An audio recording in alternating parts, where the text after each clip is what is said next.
aspect of the goddess, the Celtic connection, or where do you get, what does it mean to you then? Oh. The colour connection. You've brought my attention to Yeah. that, so therefore what does it mean to you? What it means is that somehow the Egyptians are still carrying, get away from the Muslims aspects, but they're still carrying in their language, in the old Atlantic language, a lot of Atlantis. And even in their flag, they're carrying that energy.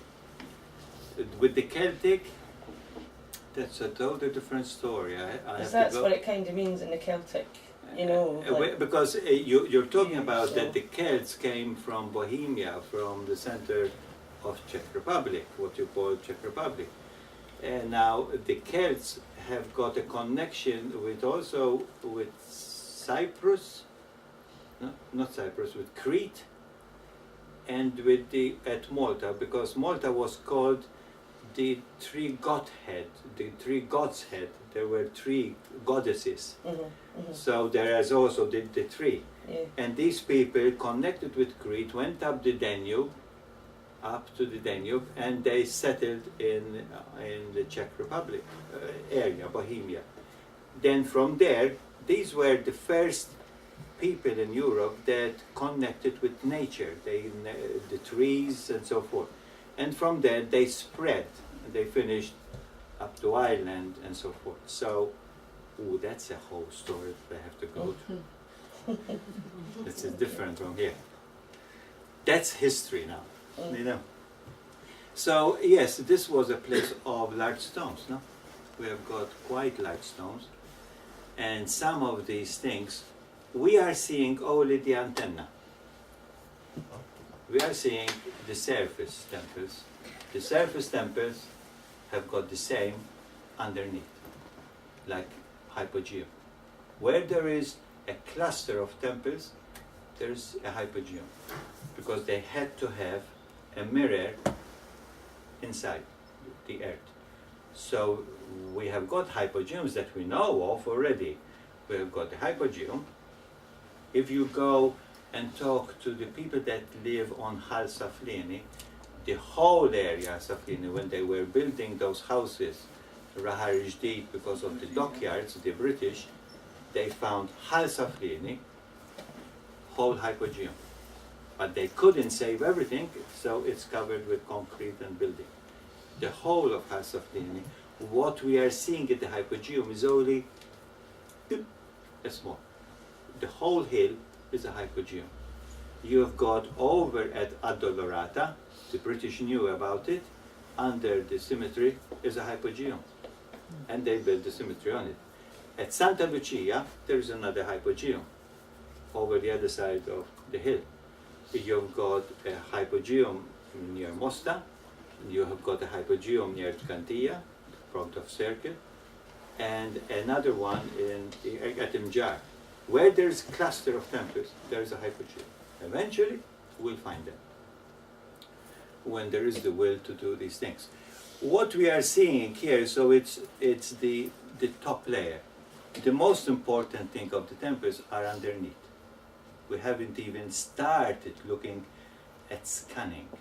We don't, because the historians, the archaeologists, the people at university, academia, once they do that, they have to throw all their written story about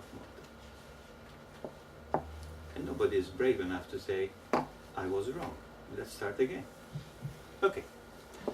So, Hajrat, Skorba, Hypogeum, where is this? This is the most interesting temple, and yet it's buried in the courtyard of a hotel. The dolmen. This is the most beautiful energies. It's one of the most, not powerful, but it is powerful. Beautiful energies that connects with Mistra. Mistra, there was another temple. And fortunately, it's still there. It's part of the hotel. You've got Tarshian and Denchkantia. So go to the dolmen and connect. Christine has done for every temple site, we have done a set of cards, each one with a sacred geometry. This came to Christine, sort of, she saw what it is. Every energy has got a shape.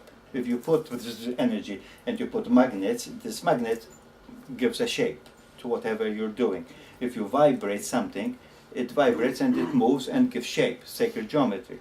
And every energy, every temple site has got a sacred geometry. With the sacred geometry, there is what it's supposed to be. And we have got a set of 10 here that if people want. And Bujibba is, it has got, it's surrounded by what at the dolmen? By a hotel and casino. And the energies of Bujibba is about money, it's about abundance, it's about wealth. And it's surrounded by casino. Marvelous, no? So they are here for those people that are interested. Okay, move there. Now, ha-ha, ta-da, that's it. Atlantis fucked it up, you know, there was, so the end of Atlantis was the total end of Atlantis about 12,000 years ago. But the end of Atlantis started about 18,000 years ago. It took about 6,000 years ago, 6,000 years, until they exterminated everything that was worthwhile on Earth. And the whole continent went underwater. And Atlantis lost, its spiral went down. And we lost the 12 strands, the 12 chakras, the 12 codes, the 12 memories. And we went down to third dimension, to 3 strands. These are dead, the 9 strands, or junk, as scientists call it. It's not junk, we don't know how to operate it. We are starting to remember. The crystals that we'll talk, they know how to operate. Do they know how to move things, how to press buttons, how to use mobiles? We have to learn, to go to university to learn how to use computers. These kids, they know it. So this was the end of Atlantis. Things started not to work. They started to lose connection with the heart, to do too much technology and the mind. And they lost connection with spirit. And it was the downfall of Atlantis. Gloria. Sorry, what you were saying before with the sun and the solar flares and what is happening, what I have heard is that it is what is changing our DNA now. Good. These are good, no? They're perceiving everything. Yes, it's true. We'll talk about it. Okay? I'm not saying we'll talk about it because I don't want to talk, because it's true. It's happening. So this is the fall of Atlantis. What we in our churches, the Catholic and Genesis, were kicked out of Eden. Okay? Adam and Eve. That sermon out of Eden. Okay? So when I say, I am an ex-priest, so when I say everything that is in the Bible, it's true. But it's totally wrongly interpreted. Everything is interpreted upside down, or to how I want you to listen to the story. So the story is even the gods mating with the humans is there, written in the Genesis. But we don't know because they don't explain to us, because they want to give us a different picture. So it's there, the fall of Atlantis, the fall. It's no Mayet or whatever it's called, the originality. This is the original. So the abrupt end. But the story that we get about Atlantis comes from modern source, Plato. Plato got it from his uncle got it from Egypt.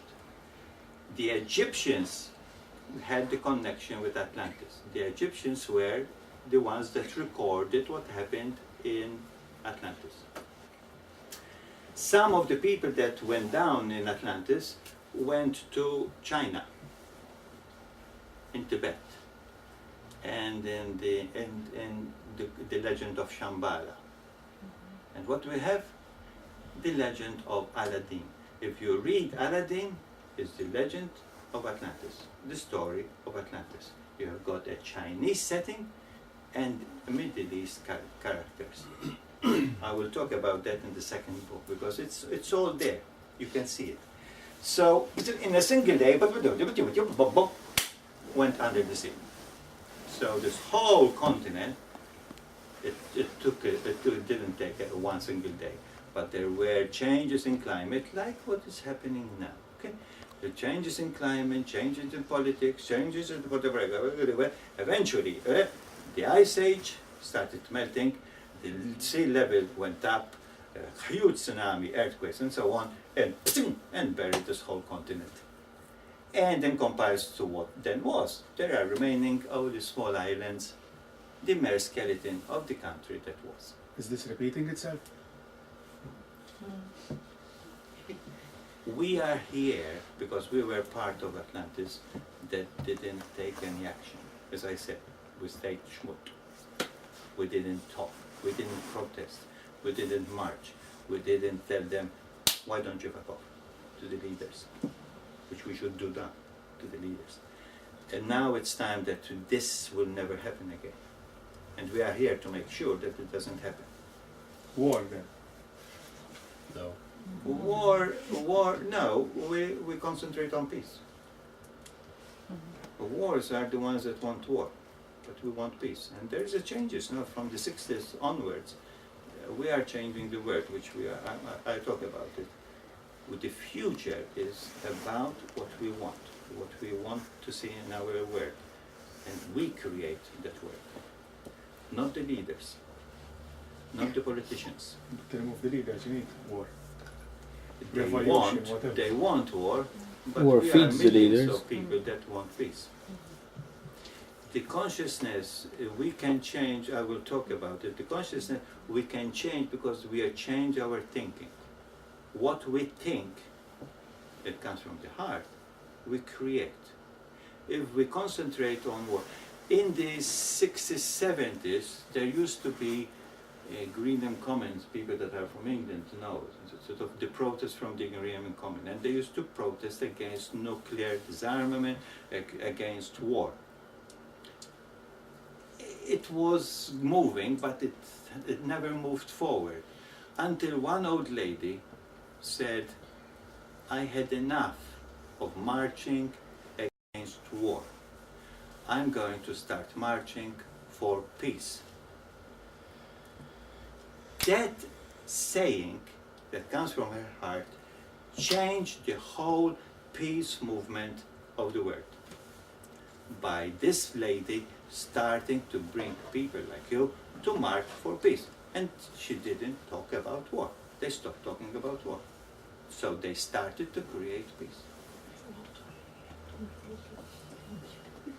So what the government or what the news tells us that there is Iran, that there is nuclear, that's what they want to tell you that this is happening because they want war. You send peace to this land. You send enlightenment to these people that are running our countries. And 50% of the world population is under the age of 25. So it's us that will make the future. We write history, not historians or politicians. They are irrelevant. They are not needed anymore. We will do the changes. So this is Atlantis. From 3 mountain landmass, we became 3 islands of Malta, Comino, and Gozo. Malta is carrying the threefold Atlantis power. Gozo is a name, Gozo, in Spanish, joy, and Comino is carrying wisdom. These are the 3 powerful energies of Atlantis: power, love, joy, and wisdom. So we start